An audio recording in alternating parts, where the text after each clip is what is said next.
Video games. An electronic or digital game played by interacting with a user interface or controller to generate visual feedback on a display screen, such as a TV, monitor, or smartphone. The day is May 23rd, 2026. Time of recording, 9:40 a.m. Video games come in many different genres: RPG, strategy, FPS, etc.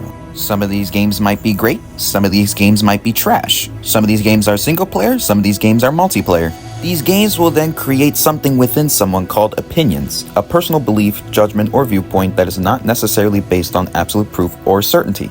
And these opinions, depending on the person, can either cause a positive effect or a negative effect. People will agree and people will disagree. There is no right or wrong opinion on said game, character, theme song, etc. These opinions can then have more than one people gather around and create something bigger, what is known as a community. A group of people connected by shared geography, interests, values, or goals. It provides a sense of belonging, mutual support, and cohesion. Some communities will be civil, polite, and respectful to new players and will guide them and give them pro tips and tricks on what to do and what not to do on said games.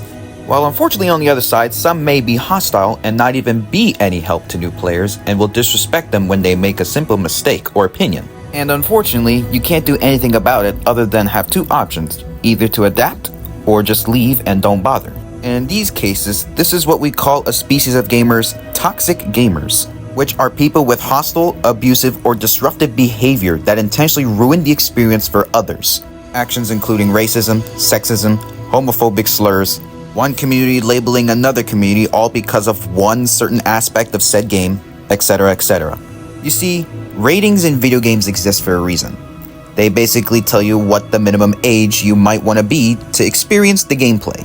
E, which is everyone, T for teenagers, M for mature audiences. You get the idea. People should not be gatekept on what game they can play. Like, for example, Call of Duty. We got little kids and other teenagers like middle or high school age playing the game when Call of Duty is rated M. And if they're bold to play the game when they're not at the right age, hey, good for them. Let them play the game and let them enjoy it if they want to enjoy it.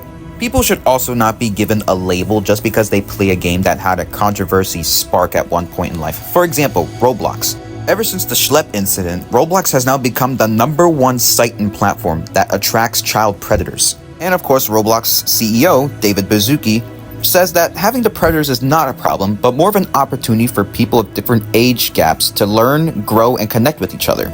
Now, just because Roblox suffered that huge allegation doesn't mean that people should be calling you a child predator. I've been playing Roblox since 2016, and I still play the platform because some games are still pretty fun to play to this day, while others have fallen off very badly.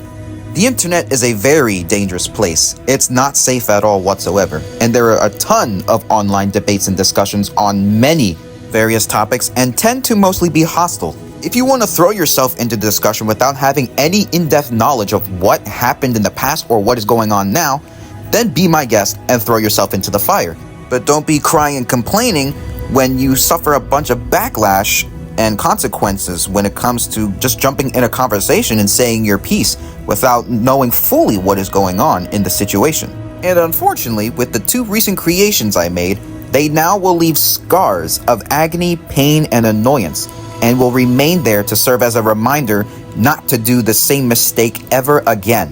So my key takes in this little tiny ass recording. Don't jump into conversations that you have zero idea of what is going on or what happened in the past years. And maybe keep some things that are probably not best to be in public to yourself. I mean, if you want to let the world know who you love, sure, be my guest. But prepare to have some opinions fired at you. And however you take them is solely up to you. And finally, don't let anybody discourage you from playing the games you like just because you like a certain aspect differently compared to other players. Play the game how you like. Nobody should be gatekept on what they want to play and how they want to play the game. If someone likes Magnolia Arch from Bravely Second, cool. If you like Mikan Tsumiki from Danganronpa, also cool. Plain and simple, if you don't bother the opposing party, they won't bother you. Leave it at that. Unfortunately though, what's done is done, and we cannot go back into the past and fix our mistakes. However, we can look into the future and tell ourselves, don't make the same ludicrous mistake ever again. And with that being said, I am now going to go ahead and move on from this little mess and go ahead and go back to playing the games that I love originally. Cucks Blocks and maybe replay Danganronpa 1 and 2. I don't expect forgiveness for those who know who you are, but I will shut my trap as requested. So, with that being said, this is SpaceBase04, hoping everybody has a nice weekend, whatever time zone you're in. Don't let anyone discourage you from playing the games you love playing, and peace out.